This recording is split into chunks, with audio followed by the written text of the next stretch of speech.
Welcome to the Apex Class EduTech channel. Today we are going to read our Panorama English lesson number 9th, the last lesson. Hello, I am Jagdish Chaudhary, your English teacher.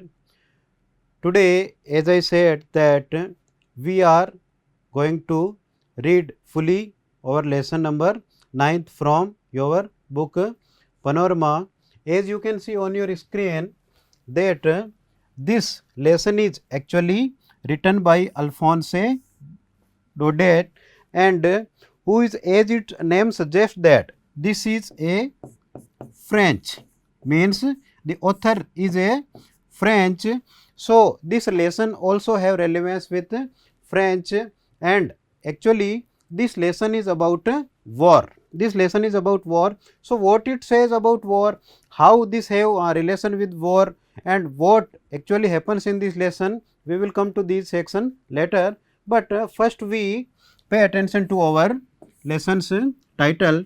As you can see on your screen, this is the word last. What do you mean by last?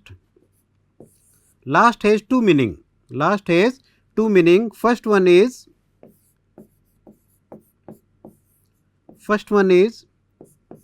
to remain for a long time. Last का एक अर्थ होता है ये, दूसरा last का अर्थ होता है अंतिम. दूसरा लास्ट का अर्थ होता है अंतिम. And again lessons also have two meaning. First is अध्याय, as you know, and second meaning of lesson is सबक. सबक सीखना. Okay, in this lesson there is a boy. His name is French. His name is French. This is boy, suppose, and his name is French. His name is French, and here on this side of board there is a teacher. There is a teacher. His name is M. Hamel. His name is M. Hamel. So what happens in the lesson, and we will see in a later slides. अब तक आपको ये समझ में आ गया है कि the lesson is having something to do with teacher and it's learner और प्यूपिल और स्टूडेंट. लेसन में साफ तौर पे जाहिर हो रहा है कि ज़रूर ये टीचर और उसका जो स्टूडेंट है उससे संबंधित कुछ है. उससे पहले हम ये जानते हैं कि एक्चुअल में लेसन की थीम क्या है. देखिए, थीम का मीनिंग क्या है. थीम का अर्थ होता है विषय वस्तु. हर लेसन की एक थीम होती है. थीम का अर्थ होता है विषय वस्तु. तो ये जो लेसन है, इसकी जो विषय वस्तु पहली है पेट्रियोटिज्म. पेट्रियोट यानी होता है देशभक्त, और पेट्रियोटिज्म यानी देशभक्ति. देशभक्ति. और सेकंड इसकी जो थीम है वो है importance of language. Importance of language. Okay, चलिए मैं आपको थोड़ा सा इस लेसन के बारे में बताऊं ताकि पढ़ते वक्त आपको थोड़ी सी आसानी रहे.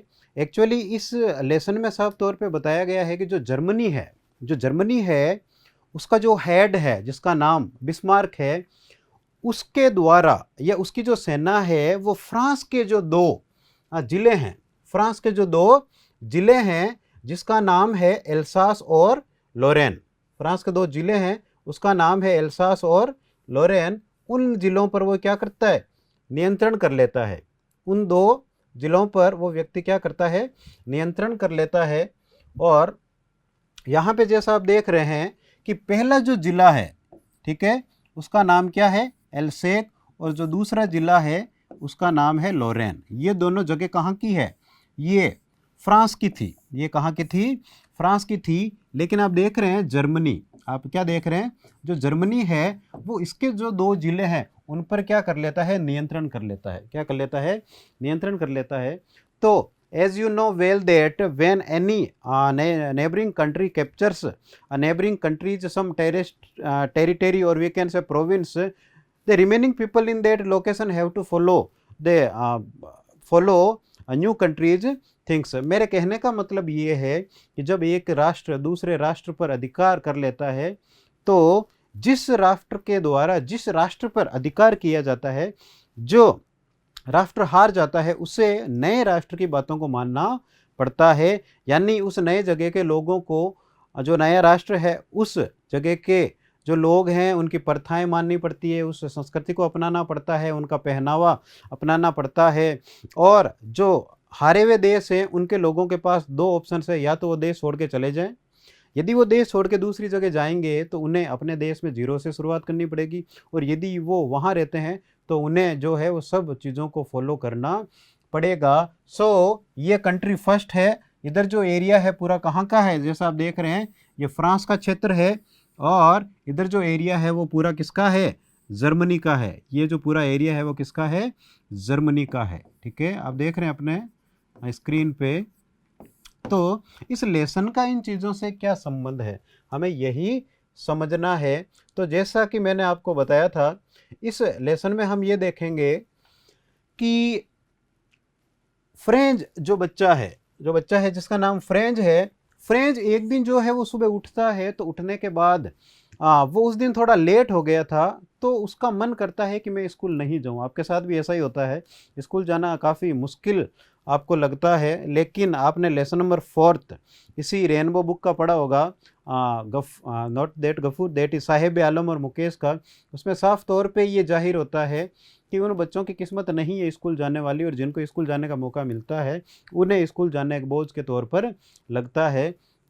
तो ये जो बच्चा, इसे जो मौका मिल रहा है स्कूल जाने का, तो बच्चे को जो स्कूल जाने में काफ़ी परेशानी का सामना करना पड़ता है। क्यों? क्योंकि जो एम हैमल है वो काफ़ी स्ट्रिक्ट टीचर है। यानी जो एम हैमल है वो काफ़ी क्या है, स्ट्रिक्ट टीचर है। स्ट्रिक्ट आप अर्थ जानते ही हैं। वो एम हैमल जो है वो पढ़ाई को लेके काफ़ी सख्त है। इसलिए बच्चा सोच रहा है, पहली बात तो मैं लेट हो गया हूँ, और दूसरी बात ये है कि एम हैमल ने कल मुझे जो क्वेश्चन दिए थे वो मुझे बिल्कुल याद नहीं है। तो इस चीज़ के बहुत ज़्यादा चांसेज हैं कि वो मेरे जो है वो हाथों पर उनके द्वारा डंडे पढ़ने हैं। तो बच्चा स्कूल जाते वक्त अपने आप को रोकता है, लेकिन जैसे तैसे बच्चा जो है वो हिम्मत करके स्कूल जाता है। और स्कूल जाते वक्त उसे रास्ते में क्या नज़र आता है कि एक जो टाउन हॉल है, रास्ते में वो अपने घर से कहाँ जाता है, टाउन हॉल जाता है। रास्ते में टाउन हॉल पड़ता है, और वो क्या देखता है कि जो टाउन हॉल है, और टाउन हॉल के बाहर जो बोर्ड लगा हुआ है, टाउन हॉल के बाहर जो बोर्ड लगा हुआ है, जिसको हम नोटिस बोर्ड कह सकते हैं, लेकिन बुक के अंदर जो है उसे बुलेटिन बोर्ड कहा हुआ है। उसे क्या कहा हुआ है, उसे बुलेटिन बोर्ड कहा हुआ है। और ये जो बुलेटिन बोर्ड है, यहाँ पर खूब सारे जो लोग हैं वो खड़े हैं, खूब सारे जो लोग हैं वो खड़े हैं। तो जो बच्चे का मन है उसमें एक प्रश्न जगता है कि लोग यहाँ क्यों खड़े हैं। ये बोर्ड तो वो है जिस पर ऐसी सूचनाएं लिखी जाती है जो सब लोगों को परेशानी में डाल देती है। यानी ये तो वो बोर्ड है जिस पर कभी तो हारे हुए युद्ध का वर्णन होता है, या कभी कभार आदेश आया हुआ रहता है कि हमारे गांव में सेना ठहरेगी तो उनके भोजन पानी की व्यवस्था करनी है, या नए सैनिकों की भर्ती है। इस प्रकार की चीज़ें इस पर लिखी रहती है। तो आज यहाँ पे भीड़ है तो ज़रूर कुछ न कुछ ऐसा हुआ है जो नहीं होना चाहिए। बच्चा जो है वो स्कूल जा रहा है, और स्कूल जाने पे उसे पता लगता है कि स्थिति बदल चुकी है। उसे रोज़ वाला वो स्कूल वाला माहौल नहीं लगता है। बच्चा स्कूल में जाता है तो नोट करता है कि टीचर ने नई ड्रेसेस पहन रखी है। क्यों? क्योंकि टीचर जो है वो फ्रेंच पढ़ाता था, और ऐसा ऑर्डर आ गया है। ये जो बोर्ड है, आप जो मैंने बताया बोर्ड पे बुलेटिन बोर्ड है, इस पर लिखा हुआ है कि कल से जो एल्सास और लॉरेन जो जगह है वहाँ पर क्या पढ़ाई जाएगी, जर्मन पढ़ाई जाएगी। तो फ्रेंच वाले टीचर का यहाँ कोई काम नहीं है। तो जो फ्रेंच वाला टीचर है वो एम हेमल, जैसे मैंने बोर्ड पे लिखा है, उन्हें वहाँ से जाना है। तो फिर जो क्या सिचुएशन बनती है, क्या एम हेमल को जाते हुए आसानी हो रही है, क्या बच्चा जो कि ऑब्वियसली टीचर से डरता है, क्या उसे अच्छा लग रहा है कि उसको पीटने वाला टीचर चला जाएगा। तो इन्हीं सब चीज़ों से ये लेसन रिलेटेड है। तो लेसन का जो नाम है वो लास्ट लेसन, ये दो मीनिंग रखता है। पहला ये कि अंतिम पाठ है उस बच्चे के लिए फ्रेंच भाषा का, ये अंतिम पाठ है उस टीचर एम हेमल के लिए भी। और इसका तीसरा, या यूँ कह सकते हैं कि इसका एक और जो साइड एस्पेक्ट है वो ये भी निकलता है कि एम हेमल जो है वो बच्चों से बातें करता है और भाषा की महत्व बताता है। और भाषा का जब वो महत्व बताता है तो बच्चे जो हैं वो क्या करते हैं, सभी जो बच्चे हैं वो अपने मन में एक नया अंतिम सबक ले लेते हैं कि हमें भाषा की इम्पोर्टेंस रखनी चाहिए, समझनी चाहिए। Okay, let proceed further for next slides. Okay, पहले we will talk about writer. हम राइटर के बारे में देखेंगे। तो आप बोर्ड पे देख पा रहे हैं कि अल्फोंसे, दिस इज कॉल्ड डेडो। ये क्या पढ़ा जाएगा, अल्फोंसे डेडो जो है वो जो फ्रेंच। अच्छा, यहाँ मैं आपको बताना चाह रहा हूँ कि अक्सर जब इस लेसन से कुछ क्वेश्चन आते हैं और बच्चे जब जवाब लिखते हैं तो उसमें कुछ गलतियाँ होती है, तो मैं आपको ये क्लियर कर दूँ।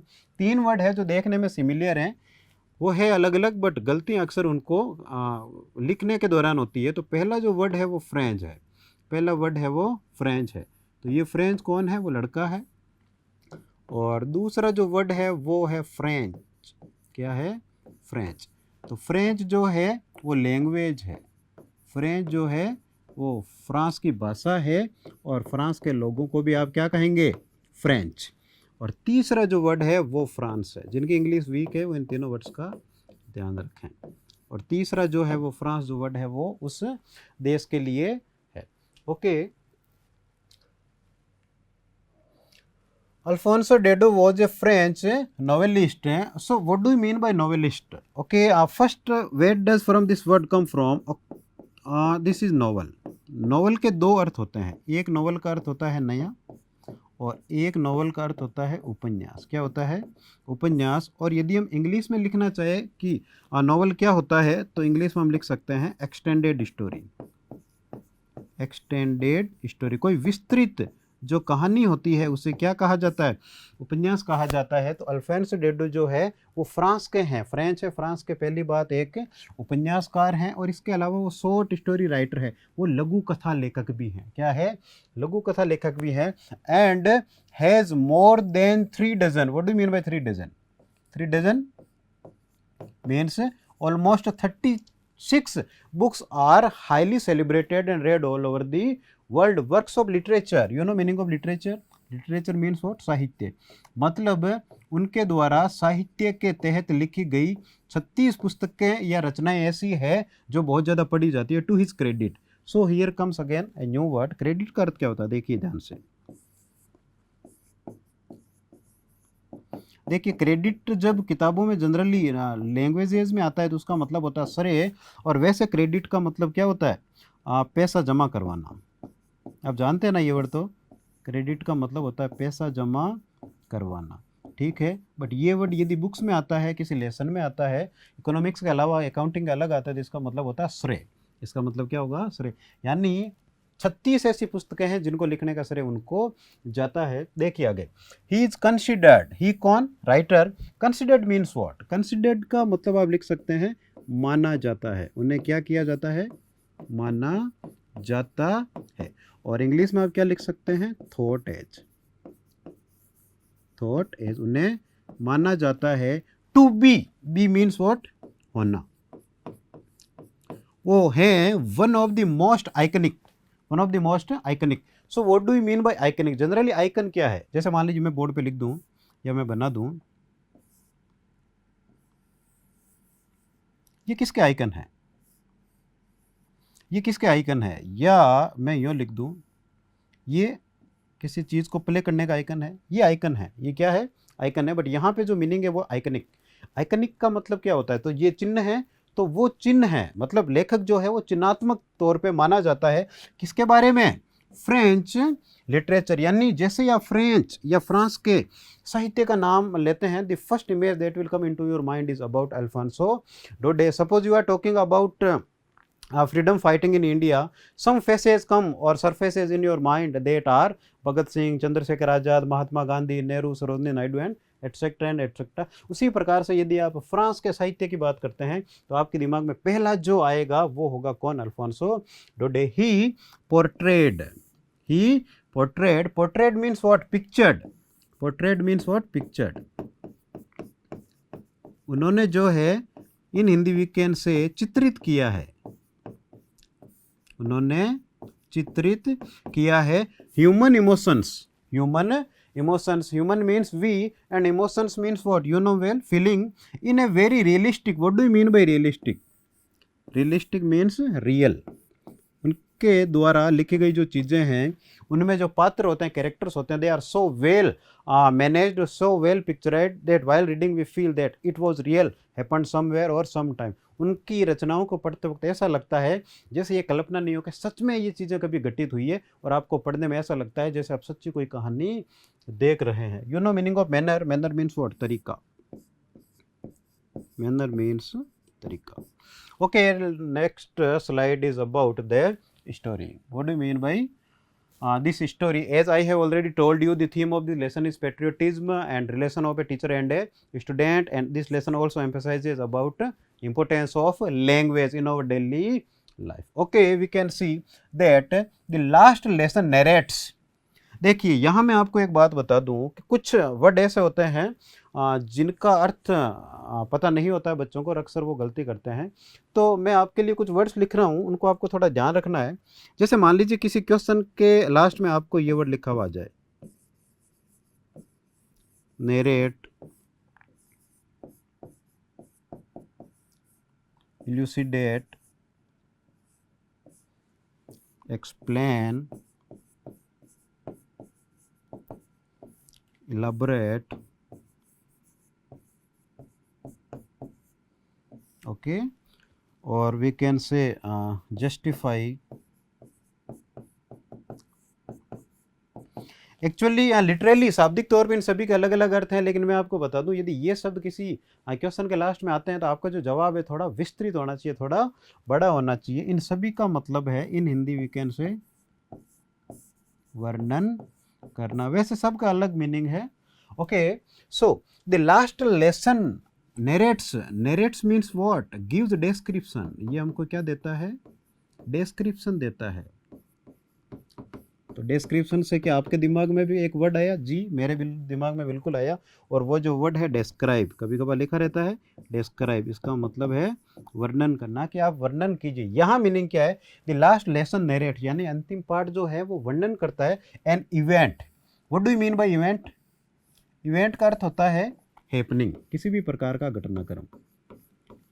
इवेंट को आप हैपनिंग बोल सकते हैं, आप अकरिंग बोल सकते हैं, और हिंदी में घटनाक्रम होता है। ये घटनाक्रम बताता है about the year 1870 when Persian, what do mean bye Persian? This means German, मतलब जर्मनी से रिलेटेड फोर्स जो है, अंडर, किसके अंडर में वो फोर्सेस काम करे थे?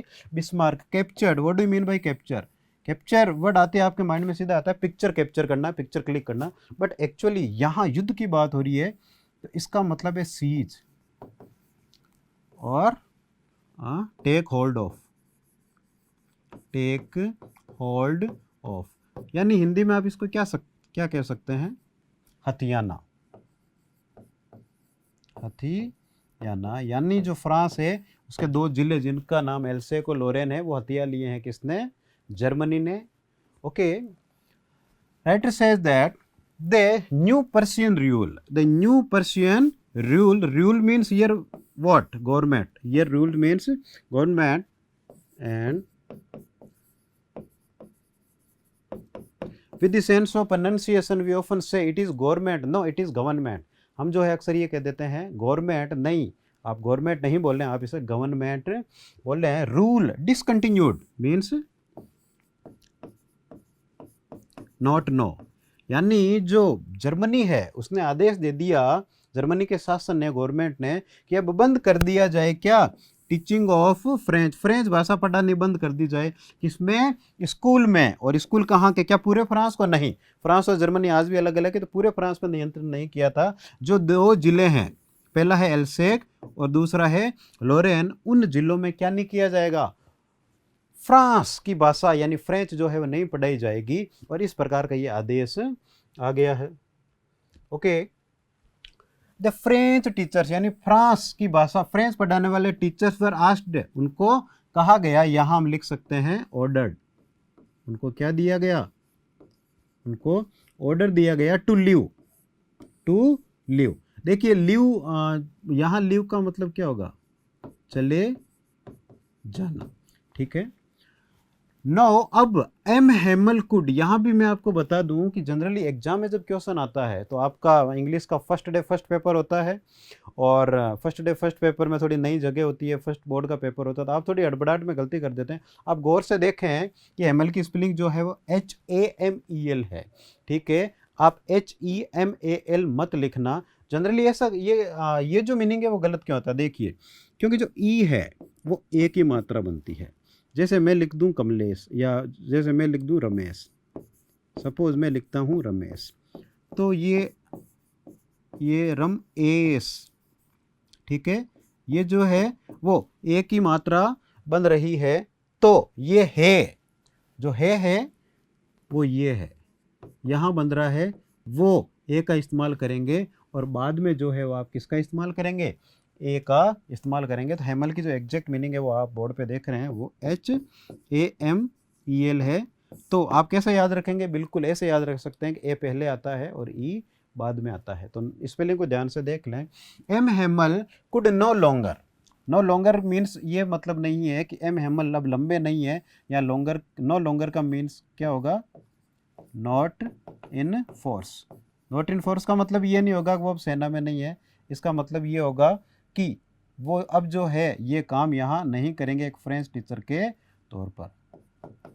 Not in force. Okay, stay in his old school. अब एम हैमल अपनी पुरानी स्कूल में नहीं रुक सकते। स्टिल, फिर भी, स्टिल मीन्स व्हाट, इसके दो मीनिंग होते हैं, एक तो होता है साइलेंट और यहाँ होगा फिर भी, ठीक है। फिर भी को इंग्लिश में और क्या लिख सकते हैं, इवन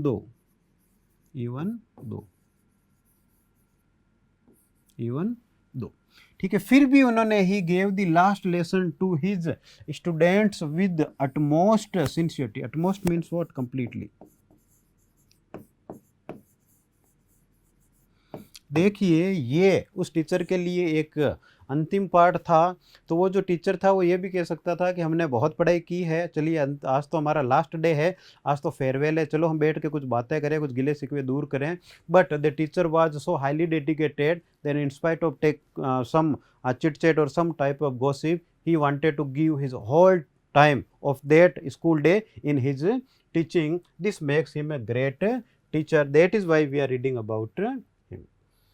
सब्सक्राइब करें हमारा apex classes edutech YouTube channel, साथ ही बेल आइकन को क्लिक करना बिल्कुल ना भूलें, ताकि आगे आने वाले सभी यूट्यूब वीडियोस की अपडेटेड नोटिफिकेशंस सबसे पहले आपको मिले। Apex classes edutech, subscribe now.